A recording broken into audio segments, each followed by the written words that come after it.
Deep within the abyssal trench, in the freezing Mariana depths where sunlight has not touched for millions of years, eternal darkness blankets everything. The water pressure here is immense enough to crush a nuclear submarine like a beer can, but for the king of monsters, it is merely a comforting blanket. An ancient pair of eyes, rugged as bedrock on the ocean floor, suddenly snaps open.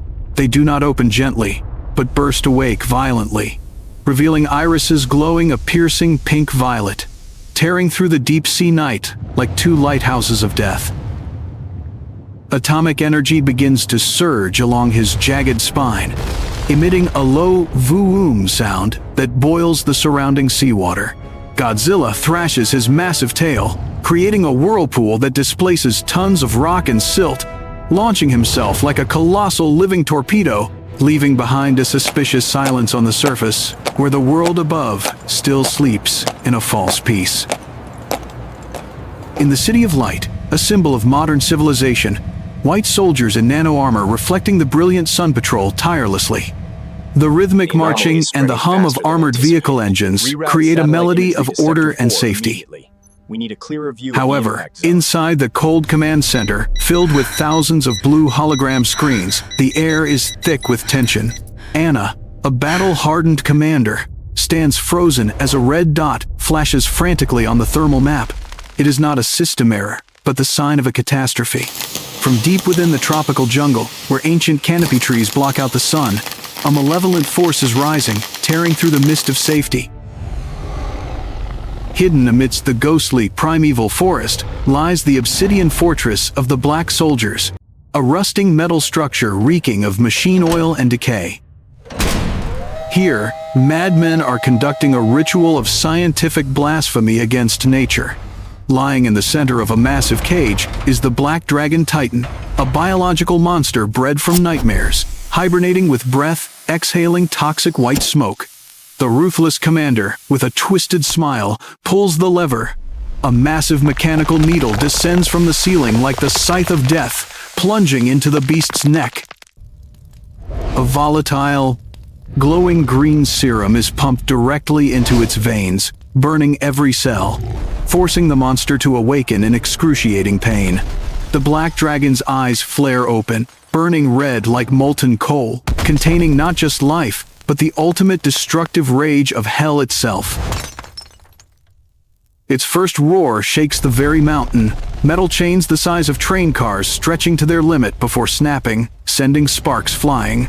With a thrash possessing the power of 1,000 tons, the black dragon shatters its shackles, its tattered but gigantic bat wings unfurling to create a windstorm that flings soldiers and machinery against steel walls. It smashes through the main gate, rushing out of the base, crushing tanks in its path with razor-sharp claws, then lifts its head to howl, a terrifying sound toward the distant city. It has caught the scent of life, and it is coming to sow death. The nightmare arrives at the city with the speed of a hurricane. The black dragon lands on the Gateway Highway, the impact creating a shockwave that sends dozens of moving cars flying into the sky, turning them into falling fireballs. Don't swings its spiked tail, snapping the reinforced concrete overpass like a dry biscuit, burying hundreds of lives under dusty rubble. As it stalks into the center, its shadow eclipses the sun, turning day into night. Skyscrapers crumble under its shoulders, glass falling like rain. The sound of air raid sirens blending with the panicked screams of a sea of people fleeing like a broken ant colony. Anna screams into her radio, mobilizing the entire white soldier force, but human resistance seems futile. The most modern helicopter squadron rushes in, unleashing a barrage of missiles against the monster's jet-black scales, but the explosions are merely fireworks, scratching its itch.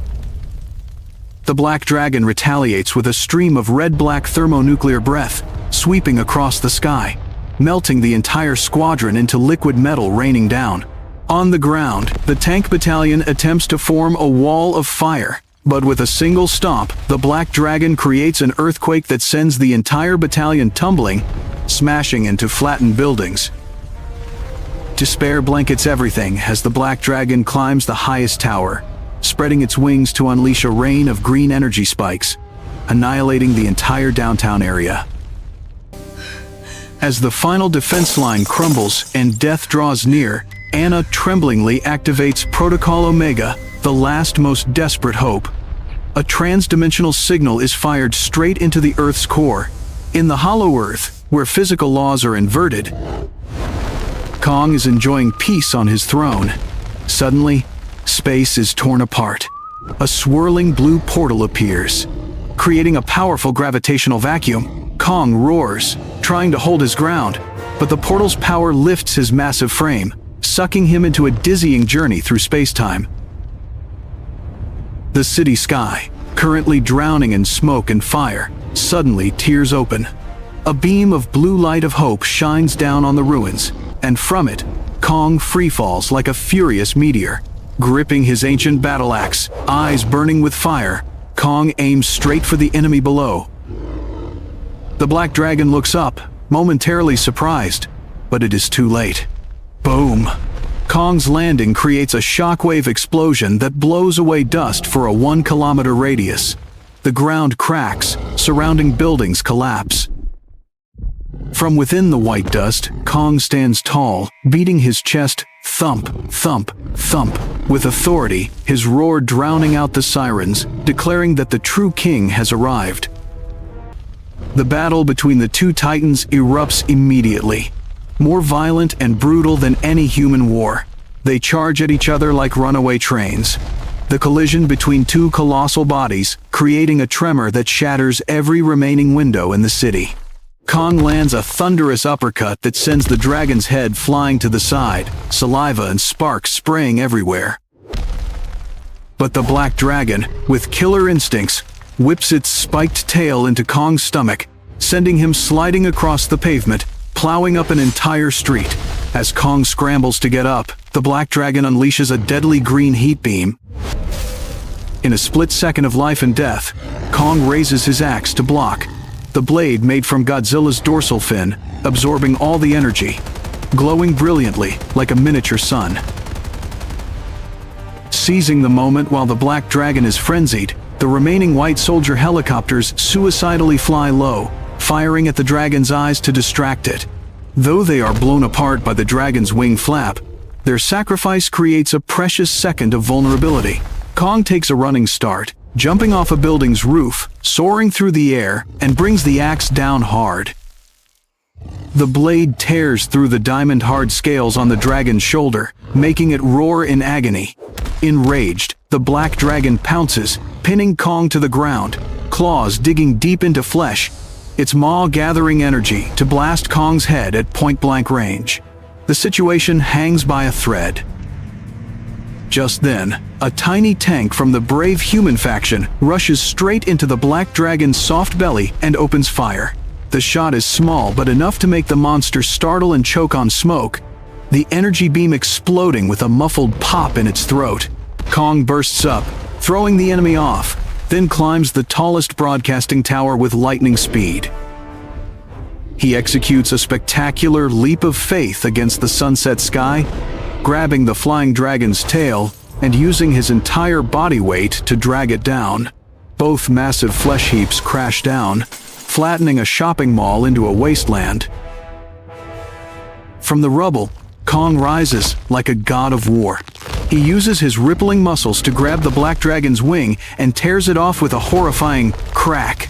The dragon screams miserably, turning to bite Kong's arm, but Kong responds with 3 consecutive punches to the face, leaving it dazed. Retrieving the glowing battle axe, Kong steps before the teetering, desperate dragon. For the first time, the Black Dragon's eyes show absolute fear. It opens its mouth for a weak resistance, but Kong's axe strikes down, plunging deep into its chest, detonating the energy within. The Black Dragon convulses violently, the light in its eyes fading until it collapses permanently, becoming a motionless heap of black flesh. The battlefield falls into a sacred silence. Kong steps onto the enemy's corpse, placing one foot on its head, looking up to the sky and roaring a song of triumph under the brilliant sunset. The roar echoes through the city, Dispelling fear, affirming his supreme status, Anna bursts into tears in the command center, whispering a thank you.